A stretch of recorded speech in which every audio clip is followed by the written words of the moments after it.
नमस्कार साथियों, मैं राजवर्धन चौहान आपका एक बार फिर से स्वागत करता हूं आपके अपने YouTube channel study waves classes पर।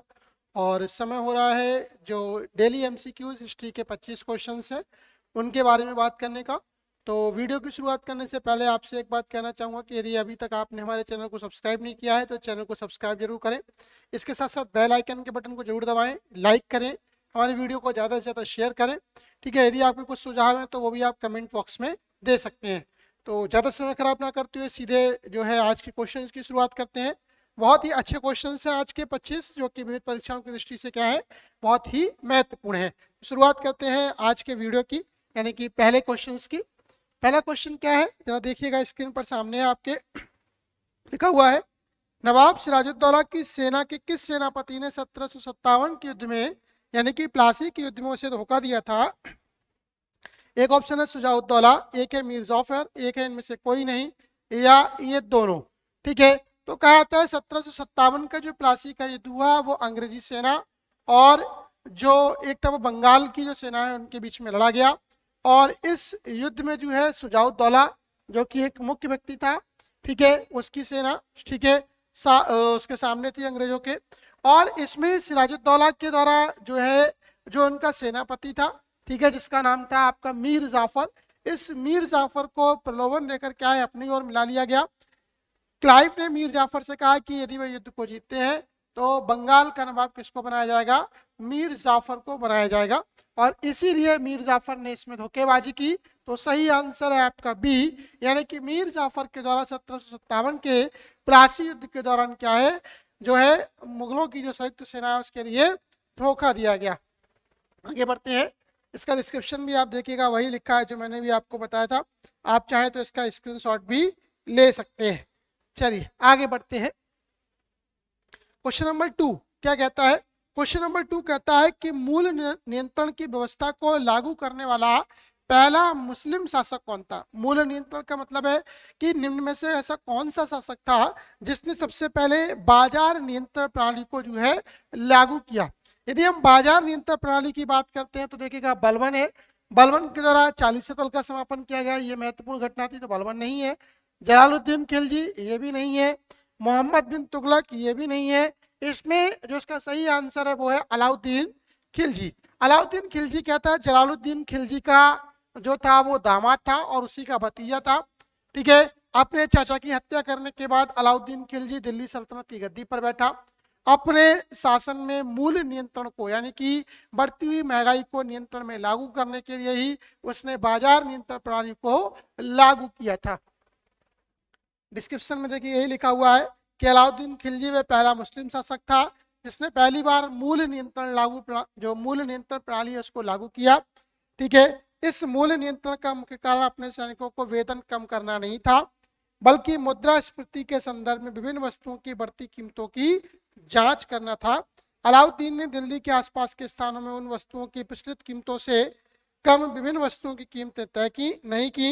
अलाउद्दीन और फिरोज शाह तुगलक द्वारा दी गई कीमतें बहुत भिन्न नहीं थी, जो कीमतें में मिलती हैं वे लगभग समान है, इसलिए 4 उत्तर सही है।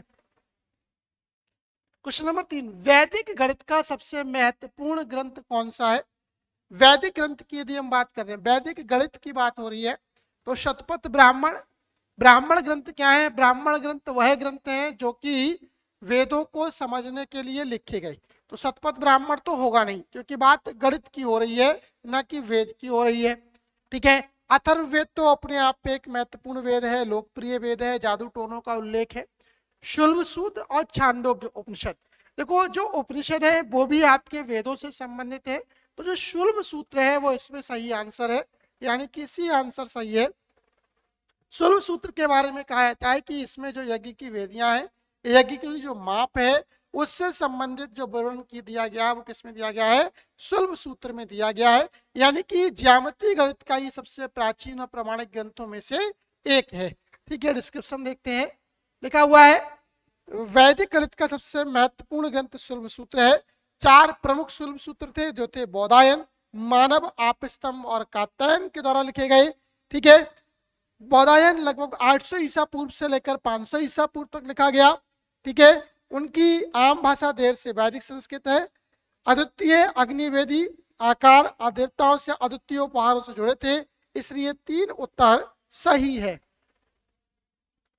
क्वेश्चन नंबर 4, तेरह ताली लोक नृत्य का, तेरह ताली जो लोक नृत्य है वो कहाँ से संबंधित है? केरल है, राजस्थान है, मध्य प्रदेश है, तमिलनाडु है। तो तेरह ताली भैया क्या है? तेरह ताली एक लोक नृत्य है जो कहाँ से संबंधित है? राजस्थान से संबंधित है। अद्भुत पोशाक के कारण यह नृत्य जो है अपने आप में इंपॉर्टेंट है। कहा जाता है कि राजस्थान की एक जनजाति है उसके द्वारा इस नृत्य को किया जाता है। इसमें पैरों पर 13 या शरीर के जो भागों पर 13 मंजीरे बांधे जाते हैं और 13 मंजीरों को 13 अलग अलग प्रकार से जो है वादन किया जाता है। अजमेर जो मुख्य स्थान है जहाँ पर पुष्कर का मेला लगता है, उस स्थान पर क्या है? इस 13 ताली नृत्य को किया जाता है। डिस्क्रिप्शन में भी देखिएगा यही लिखा हुआ है जो मैं आपको बोल रहा हूँ कि 13 ताली राजस्थान का प्रसिद्ध लोक नृत्य है। यह कमर जनजाति के द्वारा जो है किया जाता है, जो कि आपके अजमेर में है। ठीक है, दिलचस्प ये है क्योंकि ये पुरुष के शरीर के विभिन्न अंगों पर 13 जो मजीरे हैं, 13 जगह मजीरों को बांधा जाता है। 13 अलग अलग ध्वनियां इन मजीरों से उत्पन्न होती हैं और अजमेर और पुष्कर मेले के दौरान इसको ज्यादा किया जाता है। आपसी खुशी को व्यक्त करने के लिए यह नृत्य किया जाता है। धार्मिक लोक नृत्य कारागम किससे जुड़ा हुआ है? ठीक है, लिखा हुआ है धार्मिक लोक नृत्य कारागम किससे जुड़ा हुआ है? तमिलनाडु, केरल, आंध्र प्रदेश या कर्नाटक? तो धार्मिक लोक नृत्य कारागम जो है भैया वो तमिलनाडु से जुड़ा हुआ है। ठीक है, तमिलनाडु से जुड़ा हुआ है। ठीक है, ये भी क्या है? देखो ये लोक नृत्य है, शास्त्रीय नृत्य नहीं है। ऑप्शन जरा ध्यान से पढ़िएगा, अगर यहाँ पर शास्त्रीय नृत्य होता तो भी गलत हो जाता। जब लोक नृत्य की बात हो रही होगी तो आपको लोक नृत्य ही बताने होते हैं। तो धार्मिक लोक नृत्य कारागम कहाँ से संबंधित है? तमिलनाडु राज्य से संबंधित है। लिखा हुआ है कारागम तमिलनाडु का एक धार्मिक लोक नृत्य है। यह बारिश की देवी मारियम्मन की स्तुति करने के लिए ग्रामीणों के द्वारा किया जाता है। नर्तक अपने सिर पर पानी के बर्तन रखते हैं और इसे बहुत खूबसूरती के साथ संतुलित करते हैं। यह नृत्य 2 प्रकार से किया जाता है, आट्टा करगम और शक्ति कारागम। ठीक है, आट्टा करगम एक ऐसा नृत्य है जिसमें उनके सिर पर पानी के बर्तन सजाए जाते हैं जो खुशी का प्रतीक है, जबकि शक्ति कारागम केवल मंदिरों में किया जाता है और मुख्य रूप से मनोरंजन के दृष्टिकोण से यह किया जाता है। लिखा हुआ है वाद्य यंत्र सितार किसका संयोजन है? वाद्य यंत्र सितार किसका संयोजन है? 4 ऑप्शन दे रखे हैं। पहला है बांसुरी और बीड़ा, जरा मिस्टेक है इसको पढ़िएगा, बांसुरी और बीड़ा।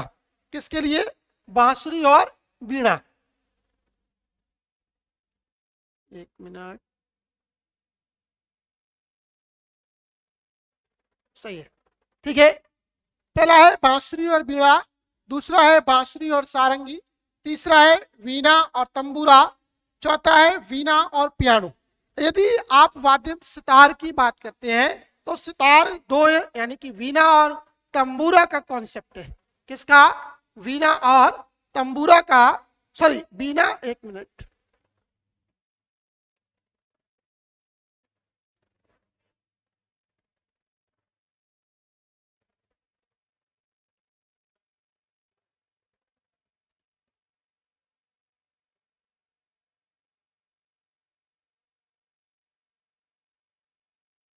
ये किसका? वीणा और पियानो का जो है आपस में मेल है। वाद्य यंत्र सितार किसका संयोजन है?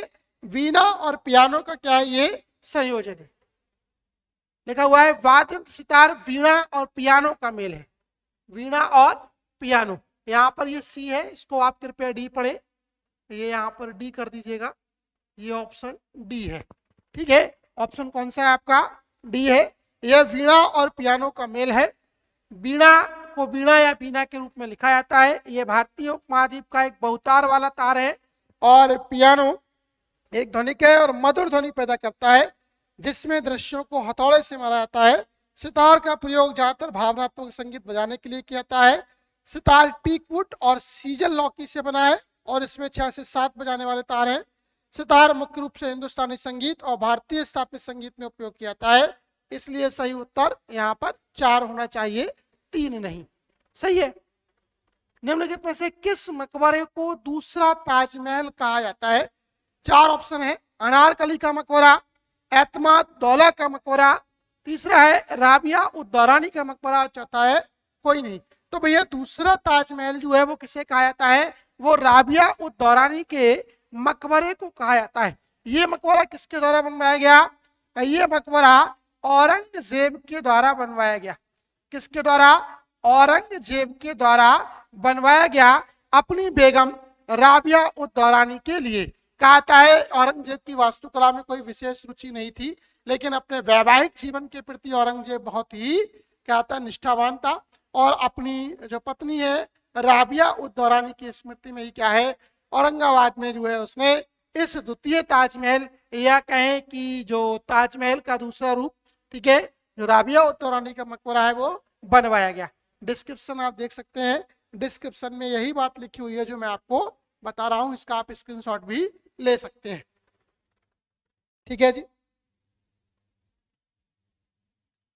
अगला क्वेश्चन है, चित्तौड़ की घेराबंदी के दौरान अलाउद्दीन खिलजी के साथ रहने वाले कवि का नाम, खिलजी है, अलाउद्दीन खिलजी के साथ रहने वाले कवि का नाम बताइए।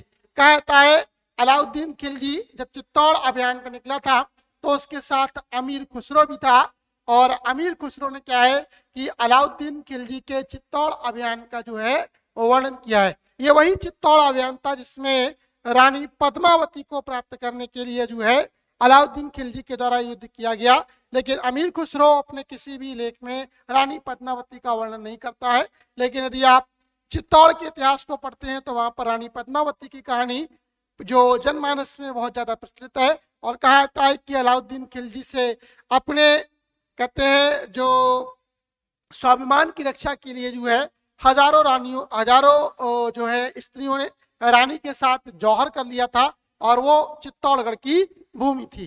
तो ठीक है, इसका सही आंसर है इस दौरान उसके साथ कौन था, अमीर खुसरो नाम का जो विद्वान है वो कहां पर था, इसके साथ था। अमीर खुसरो के लिए तोताए हिंद कहा जाता है। ये निजामुद्दीन औलिया का शिष्य था, एटा पटियाली के पास इसका जन्म हुआ। ठीक है, और कहा था कि सर्वाधिक शासकों का शासनकाल, लगभग 8 शासकों का शासनकाल अमीर खुसरो के द्वारा देखा गया था। डिस्क्रिप्शन देख सकते हैं आप, लिखा हुआ है कि अलाउद्दीन ने गुजरात, रणथंभौर, चित्तौड़, मालवा, सिवाना और जालौर के राज्यों पर विजय प्राप्त की, इसलिए 2 उत्तर सही है। ठीक है, चित्तौड़ की घेराबंदी के दौरान जो है ये अमीर खुसरो वह कवि था जो चित्तौड़गढ़ की घेराबंदी के दौरान अलाउद्दीन खिलजी के साथ था। ठीक है, अलाउद्दीन खिलजी के साथ था। बुद्ध की मृत्यु के पश्चात प्रथम बौद्ध संगति की अध्यक्षता किसके द्वारा की गई। जब बुद्ध की मृत्यु होती है तो बुद्ध की मृत्यु के पश्चात जो पहली बौद्ध संगति हुई उसकी अध्यक्षता महाकश्यप के द्वारा की गई, और ये कहा जाता है अजात शत्रु के शासनकाल में जो पहली बौद्ध संगति थी वो हुई थी। 4 बौद्ध संगतियां हुई, 4 अलग अलग समय पर हुई, और चारों का जो उद्देश्य था वो भगवान बुद्ध की जो शिक्षाएं हैं उनका जो क्या है जो संकलन था, या कहे कि उन पर विचार करने के दृष्टिकोण से इन संगतियों का आयोजन किया गया।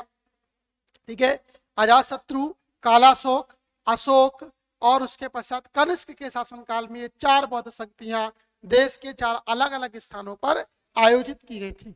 डिस्क्रिप्शन में देखिएगा लिखा हुआ है यही चीज। तुरंत बाद होने और आधुनिक युग में जारी रहने के रूप में दर्ज है। अध्यक्षता महाकश्यप ने की थी।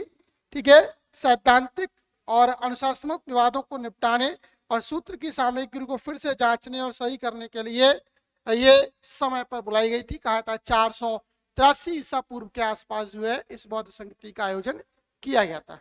ठीक है, आगे बढ़ते हैं। शर्की सुल्तानों के शासनकाल के दौरान निम्नलिखित में से किस स्थान को पूरब का सिराज कहा जाता है। बहुत इंपॉर्टेंट क्वेश्चन, पूरब का सिराज किसके लिए कहा जाता है। पूरब का सिराज जो है वो भैया आपके जौनपुर के लिए कहा जाता है। किसके लिए, जौनपुर राज्य को पूरब का सिराज कहा जाता है। कहा जाता है कि मलिक सरवर के द्वारा इस रियासत की स्थापना की गई। ठीक है, जो कि दिल्ली सल्तनत के अधीन था। बाद में शर्की राजवंश ने अपनी जो स्वायत्ता है, जो अपने अधिकार क्षेत्र है वो अवध की सल्तनत तक जो है वो जारी रखा था। वही लिखा हुआ है, जौनपुर सल्तनत 1394 और 1479 के बीच एक स्वावलंबी राज्य था। ठीक है, इसे पूर्व का सिराज भी कहा जाता था, यानी कि अपनी शिक्षण क्षमता के लिए ये पूरे देश में प्रसिद्ध था। डिस्क्रिप्शन लिखा हुआ है, आप चाहे इसकी कॉपी भी कर सकते हैं।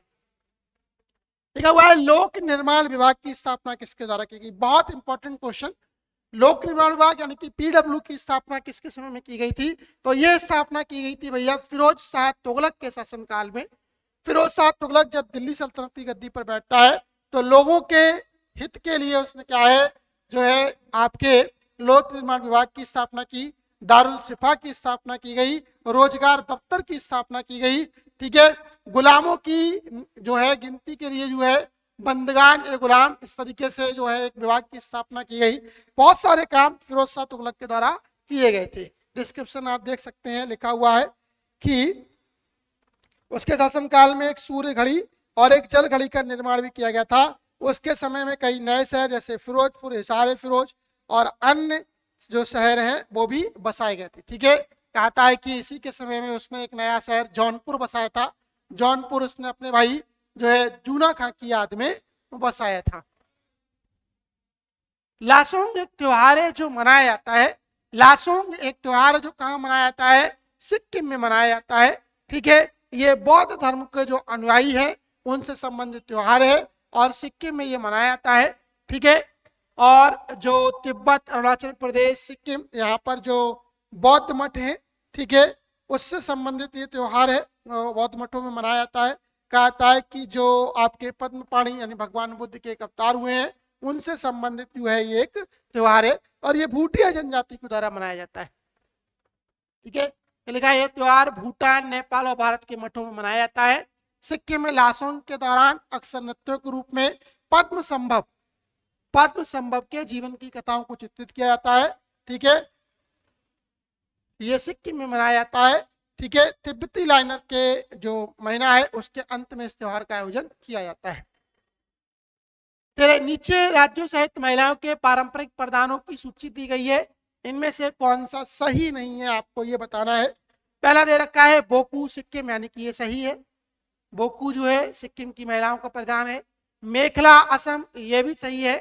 ठीक है, फेरन, ये कश्मीर की महिलाओं के द्वारा एक पहना जाने वाला जो ऊपर से वस्त्र है जिसे वो स्कार्फ के रूप में अपने बालों के साथ बांधती हैं। जबकि मुंडू छत्तीसगढ़, ये जो है आपका गलत है। तो पूछा है कौन सा सही सुमेलित नहीं है, तो मुंडू यानी कि छत्तीसगढ़ के साथ जो संबंध दिया गया है वो गलत है। मुंडू बेसिकली केरल की प्रधान है जो कि एक अंतावस्त्र या धोती के रूप में वहां के पुरुष और महिलाओं के द्वारा पहनी जाती है। देखिएगा डिस्क्रिप्शन में यही लिखा हुआ है। देखिएगा मुंडू वास्तव में केरल की पारंपरिक पोशाक है जो कमर से पैर तक शरीर के निचले हिस्सों में पहनी जाती है। इसका डिस्क्रिप्शन आपके सामने लिखा हुआ है। यह सफेद रंग का होता है, महिला और पुरुष दोनों ही पहन सकते हैं।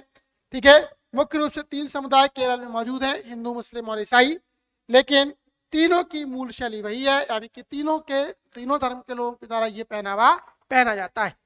14, किस प्राचीन स्थल की खुदाई से ईसा की प्रारंभिक शताब्दी में भारत और रोम के बीच तीव्र व्यापारिक संबंधों के बारे में जानकारी प्राप्त होती है? तो अरिकमेडु एक पत्तन था। यदि आप वैदिक सभ्यता को पढ़ते हैं तो वहां पर साफ साफ लिखा हुआ है कि अरिकामेडु या अरिकमेडु एक ऐसा स्थान था जहां पर जो व्यापार है वो जो है भारत और रोम के बीच होता था। ये जगह पौंडचेरी जो स्थान है, पौंडचेरी से करीबन कुछ दूरी पर एक पत्तन है अरिकमेडु, जहां से क्या है भारत के जो सिंधु घाटी सभ्यता के लोग थे वो व्यापार किया करते थे। देखिएगा लिखा हुआ है पुडुचेरी के भारतीय यानी पौंडचेरी से 4 किलोमीटर की दूरी पर है। साइट की पहचान पोडोक के बंदरगाह के रूप में की गई थी। इसे एरिथिन सागर और टॉलेमी के पेरिप्लस में एम्पोरियम के रूप में जाना जाता है और ये प्रारंभिक शताब्दियों के दौरान भारत और रोम के बीच तेज व्यापार संबंधों के बारे में जो है जानकारी प्रदान करता है। क्वेश्चन नंबर 15 देखिएगा, लिखा हुआ है निम्नलिखित में कौन सा जैनियों का प्रसिद्ध तीर्थ स्थल है? यानी जैनियों के बारे में, जैसे कि आज जो दिन है वो भगवान महावीर जयंती के रूप में मनाया जा रहा है। ठीक है, महावीर जी कौन है? 24वें तीर्थंकर है जो कि जैन धर्म के बहुत ही प्रसिद्ध तीर्थंकर हुए, अंतिम तीर्थंकर हुए। ठीक है, जो 4 महाव्रत है उसमें 5वां महाव्रत जो है वो इन्हीं के द्वारा जोड़ा गया। लेकिन बात हो रही है जैनियों के प्रसिद्ध तीर्थ स्थल की, तो इसमें जो पहला है आपका कौन सा? पारसनाथ। पारसनाथ जो है वो एक महत्वपूर्ण तीर्थ स्थल है। नालंदा बिहार में एक जगह है जहां पर पहले कभी पुस्तकालय था। सांची का स्तूप है, समत इससे संबंधित नहीं है। लिखा हुआ है पारसनाथ पहाड़ी जैनियों का प्रसिद्ध तीर्थ स्थल है। यह झारखंड के गिरिडीह जिले में स्थित है। ग्रैंड ट्रंक रोड कहे जाने वाले खंड में दिल्ली कोलकाता राजमार्ग NH2 पर स्थित है। यह झारखंड की सबसे ऊंचा पर्वत है जिसका नाम है शिखर जी, 4429 फीट ऊंचा, उस पर यह स्थित है। और लगभग इसकी यात्रा जो कहा था 30 किलोमीटर की यात्रा है जिसको लोग इस समय करते हैं। ओणम का त्योहार किसकी कथा से जुड़ा हुआ है? तो ओणम जो कि केरल राज्य का एक महत्वपूर्ण त्योहार है, कहा जाता है भगवान बलि यानी कि महाबली के साथ जुड़ा हुआ है। उनकी याद में ही इस उत्सव को मनाया जाता है। अपने पूर्वज महाबली की याद में ही क्या है, ओणम समुदाय जो ओणम त्योहार है वो केरल के लोगों के द्वारा मनाया जाता है। देखिए महाबली की लोक कथा से जुड़ा है। आमतौर पर अगस्त और सितंबर में 10 दिनों के लिए आयोजित किया जाता है। इसकी शुरुआत केरल में राजा महाबली के सुनहरे शासन को याद करने के लिए की जाती है, जो कि एक पौराणिक राजा है जिन्होंने केरल पर शासन किया। ओणम केरल में और बाहर मलयाली लोगों के लिए एक प्रमुख घटना है। यह एक फसल उत्सव है। विशु और थिरुवातिरा के साथ 3 वार्षिक हिंदू उत्सवों में से एक है और इसे कई उत्सवों के साथ मनाया जाता है, इसलिए चौथा उत्तर सही है। क्वेश्चन नंबर 17, अर्थशास्त्र के लेखक किसके समकालीन है? तो हमने पढ़ा है भैया अर्थशास्त्र चाणक्य के द्वारा लिखी गई। इनका दूसरा नाम कौटिल्य या विष्णुगुप्त भी है। और कौटिल्य के द्वारा ही चंद्रगुप्त मौर्य को मगध साम्राज्य की गद्दी पर डाला गया। तो जो चंद्रगुप्त मौर्य जो है वो अर्थशास्त्र के लेखक यानी कि कौटिल्य के समकालीन है। डिस्क्रिप्शन आपके सामने लिखा हुआ है, इनके बारे में ज्यादा बताने की आवश्यकता नहीं है क्योंकि प्रत्येक जो चंद्रगुप्त मौर्य के बारे में जानता है वो कौटिल्य के बारे में भी जानकारी रखता है। एलोरा में विश्व प्रसिद्ध रॉक कट कैलाश मंदिर किसके द्वारा बनाया गया? अद्भुत मंदिर है, ऊपर से नीचे के लिए बनाया गया है। कहा जाता है जो एलोरा की गुफाएं है हिंदू जैनियों और बौद्ध धर्म से संबंधित है। उन्हीं में एक ये मंदिर है एलोरा का प्रसिद्ध कैलाश मंदिर, जिसे राष्ट्रकूट शासक के द्वारा बनवाया गया। किसके द्वारा? राष्ट्रकूट शासक के द्वारा बनवाया गया। पल्लव और चालुक्य काल की जो स्ट्रक्चर है यानी कि पल्लवों और चालुक्यों के जो शैली है उसको इसमें अपनाया गया है। यानी कि राष्ट्रकूट शासकों के द्वारा क्या है आपका ये कैलाश मंदिर बनवाया गया, यही लिखा है। देखिएगा राष्ट्रकूटों के द्वारा बनवाया गया। बौद्ध जैन और हिंदू गुफा मंदिरों में सबसे बड़ा है। मंदिर की वास्तुकला पल्लव और चालुक्य शैलियों की खोजों को दर्शाती है। मंदिर में वास्तुकला के बराबर भव्य पैमाने पर कई राहत और मुक्त खड़ी मूर्तियां हैं। केवल उन चित्रों के निशान है जो मूल रूप से सजाते हैं, इसलिए चौथा उत्तर सही है। 19 निम्नलिखित में से किसमें पहली बार 2 गुंबदों का प्रयोग किया गया? बहुत बहुत अच्छा क्वेश्चन। 2 गुंबद, गुंबद का मतलब इस तरीके की जो गोल संरचना है वो पहली बार कहां पर इस्तेमाल की गई और वो भी 2 रूपों में। जैसे आप ताजमहल को देखेंगे वहां पर एक गुंबद बना हुआ है, साइड से और गुंबद मतलब मीनारें बनी हुई हैं, लेकिन एक ही स्ट्रक्चर में 2 गुंबदों को यदि आप देखते हैं तो वो कहां पर दिखाई देते हैं? तो ये जो 2 गुंबद दिखाई देते हैं भैया ये पहली बार सिकंदर लोदी के मकबरे में दिखाई देते हैं। सिकंदर लोदी का मकबरा जो कहां पर है, जो कि दिल्ली में स्थित है, उसमें पहली बार 2 गुंबदों के दर्शन जो है हमारे लिए होते हैं। लिखा हुआ है सिकंदर लोदी के मकबरे में पहली बार 2 गुंबद प्रयोग किए गए। सिकंदर लोदी भारत की नई दिल्ली में स्थित लोदी वंश का दूसरा शासक था। मकबरा दिल्ली के लोदी गार्डन में स्थित है। 1517 से 1528 में उनके बेटे इब्राहिम लोदी के द्वारा बनवाया गया। स्मारक बड़ा गुंबद से 100 मीटर की दूरी पर स्थित है। जिस क्षेत्र में स्थित है उसे औपचारिक रूप से ग्राम खैरपुर कहा जाता था। सिकंदर लोदी का मकबरा मोहम्मद शाह के मकबरे से प्रेरित था जो कि लोदी गार्डन में भी स्थित है, इसलिए पहला उत्तर सही है। डॉक्टर अहमद सुब्बुलक्ष्मी ने खुद को के क्षेत्र में प्रतिष्ठापित किया था? बहुत बहुत इंपॉर्टेंट क्वेश्चन है। अगर अहमद सुब्बुलक्ष्मी की बात की जाती है तो अहमद सुब्बुलक्ष्मी ने अपने आप को मुखर संगीत के रूप में यानी वोकल म्यूजिक के क्षेत्र में प्रतिष्ठापित किया। ये भारत की पहली महिला है जिन्हें संगीत के लिए भारत रत्न पुरस्कार दिया गया। ये भारत की पहली महिला है जिन्होंने संयुक्त राष्ट्र संघ में क्या है अपने प्रोग्राम की प्रस्तुति दी। ठीक है, रमन मैगसेसे पुरस्कार यानी से एशिया का नोबेल पुरस्कार कहता है, उससे भी इनके लिए सम्मानित किया गया है। सामने इसका डिस्क्रिप्शन आप देख सकते हैं। ठीक है, नागरिक भारत रत्न से सम्मानित होने वाली पहली महिला संगीतकार, ठीक है, जिन्हें रमन मैगे पुरस्कार मिला, नोबेल पुरस्कार के रूप में जाना जाता है, ठीक है। दक्षिण भारत की पहली महिला भारतीय थी जिन्होंने संयुक्त राष्ट्र महासभा में प्रदर्शन किया, इसलिए चौथा उत्तर कैसा है आपका, सही है। असत्य कथन, जब संगोली की संधि पर हस्ताक्षर किए गए तो लॉर्ड हेस्टिंग्स या मार्किस ऑफ हेस्टिंग्स बंगाल के गवर्नर जनरल थे। बिल्कुल सही है, क्योंकि संगोली की संधि के परिणाम स्वरूप जो आपका नेपाल है, नेपाल में गोरखाओं का जो राजा था जिसका नाम था अमर सिंह, वो और अंग्रेजों के बीच एक संधि हुई। इस संधि के तहत जो कुमायूं है, जो गढ़वाल है, जो रानीखेत है, जो नैनीताल है, जो शिमला है, वो भारत के क्षेत्र में आए, यानी कि अंग्रेजों के क्षेत्र में आए। और इसके साथ साथ जो सिक्किम है उसके लिए एक स्वायत्त प्रांत माना गया। सबसे बड़ी बात, ये संधि 1816 में हुई और ये संधि वर्तमान में भी प्रचलन में यानी कि चलन में है, ठीक है। अगला है, लॉर्ड विलियम बेंटिक ने सती को समाप्त कर दिया। बिल्कुल सही है। लॉर्ड विलियम बेंटिक जब भारत के पहले अंतिम गवर्नर जनरल, पहले वायसराय के बारे में बात होती है, तो इन्होंने क्या है 1829 में इस प्रथा को समाप्त किया। नियम 17 के द्वारा राजा राम मोहन राय की सहायता से ये लागू किया गया, तो दूसरा भी सही है। दूसरा, आंग्ल सिख युद्ध के दौरान लॉर्ड डलहौजी गवर्नर जनरल थे, ठीक है, ये भी सही है। लॉर्ड रिपन के समय वर्नाकुलर प्रेस एक्ट पारित किया गया, बस यही गलत है, क्योंकि लॉर्ड रिपन के द्वारा क्या है, इस वर्नाकुलर प्रेस एक्ट को समाप्त किया गया था, ठीक है। लॉर्ड रिपन के द्वारा इसको समाप्त किया गया, ठीक है, और लिटन के द्वारा क्या है 1878 में इसके लिए लागू किया गया। सही है, वहां पर उल्टा लिखा हुआ है, पारित किया गया 1878 में, लॉर्ड रिपन के समय में पारित किया गया, जबकि ऐसा नहीं है। ये कब किया, लॉर्ड रिपन ने इसको क्या है समाप्त किया था। कैबिनेट मिशन योजना की विशेषता नहीं है। भारत ब्रिटिश प्रांतों और भारतीय राज्यों का एक संघ होगा, बिल्कुल सही है। संघीय सरकार रक्षा, विदेशी मामलों, संचार से निपटेगी, बिल्कुल सही है। रियासतें संघ के सीधे नियंत्रण में होंगी, ये भी सही है। मुस्लिम लीग ने 29 जुलाई 1946 को कैबिनेट मिशन योजना की स्वीकृति को वापस लेते हुए एक प्रस्ताव पारित किया, ठीक है। ये 4 ऑप्शन दे रखे हैं 22 में कैबिनेट मिशन योजना की विशेषता नहीं है।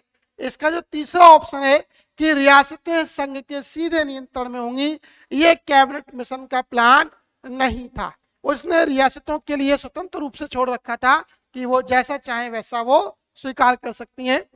देखिएगा, रियासतों के संबंध में कैबिनेट मिशन योजना की सिफारिशें थी कि वे संघ के सीधे नियंत्रण में नहीं होंगी और वे स्वयं तय करेंगी कि उन्हें किस ओर जाना है। बाद में देश की आजादी के समय सरदार वल्लभ भाई पटेल के द्वारा क्या है, इन रियासतों का एकीकरण किया गया और भारत एक अभिन्न राष्ट्र जो है वो बन पाया।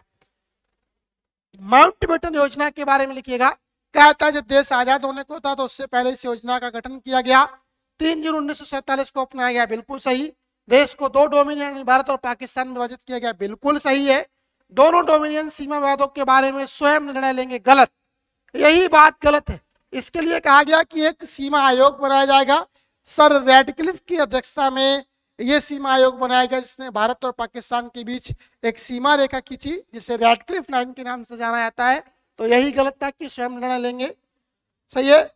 और ये 2 नवंबर तक की ब्रिटिश कॉमनवेल्थ में एक कॉमनवेल्थ के साथ एक दूसरे के साथ क्या संबंध रखेंगे, ये दोनों सही था। इसका सही आंसर जो सी है वो है कि वो स्वतंत्र थे। क्वेश्चन नंबर 24, भारत सरकार अधिनियम 1935 के बारे में गलत है, ठीक है। लिखा हुआ है कि मताधिकार लगभग 1/6 वयस्कों तक सीमित था, बिल्कुल सही है। इस अधिनियम में भारत के लिए एक संविधान सभा बुलाने का प्रावधान था, यही नहीं था।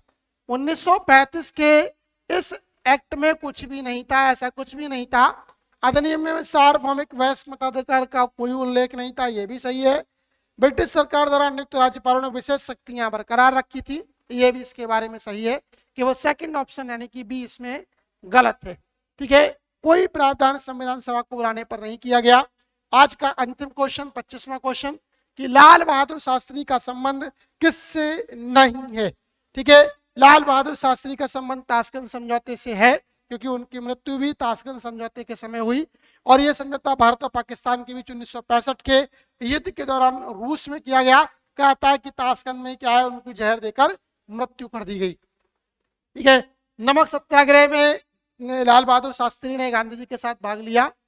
कांग्रेस की स्थापना, इसके साथ उनका कोई भी संबंध नहीं है, क्योंकि कांग्रेस की स्थापना हुई थी 1885 में और लाल बहादुर शास्त्री का जन्म जो हुआ 2 अक्टूबर 1904 के समथिंग हुआ है। ठीक है। सर्वेंट्स ऑफ इंडिया सोसाइटी के वो आजीवन सदस्य भी रहे, ये भी बात फैक्चुअल है। देखिए लिखा हुआ है उनका जन्म 2 अक्टूबर 1904 को हुआ, जबकि कांग्रेस की स्थापना 1885 में हुई थी। तो इसका सही आंसर जो था आपका जो सी वाला था, यानी कि कांग्रेस की स्थापना में उनका सहयोग है, वो गलत था। बाकी के सारी बातें सही हैं। तो आज के थे ये 25 क्वेश्चंस। यदि आपको ये वीडियो अच्छी लगी हो तो इस वीडियो को लाइक जरूर करें, चैनल को सब्सक्राइब करिएगा, ज्यादा से ज्यादा शेयर करिएगा, जिससे ज्यादा से ज्यादा लोग इस वीडियो का फायदा ले सके। अपने जो सुझाव है वो कमेंट बॉक्स में दे सकते हैं। आज के लिए फिलहाल इतना ही, मिलते हैं अगली वीडियो में कुछ नए फैक्ट्स के साथ। तब तक के लिए धन्यवाद।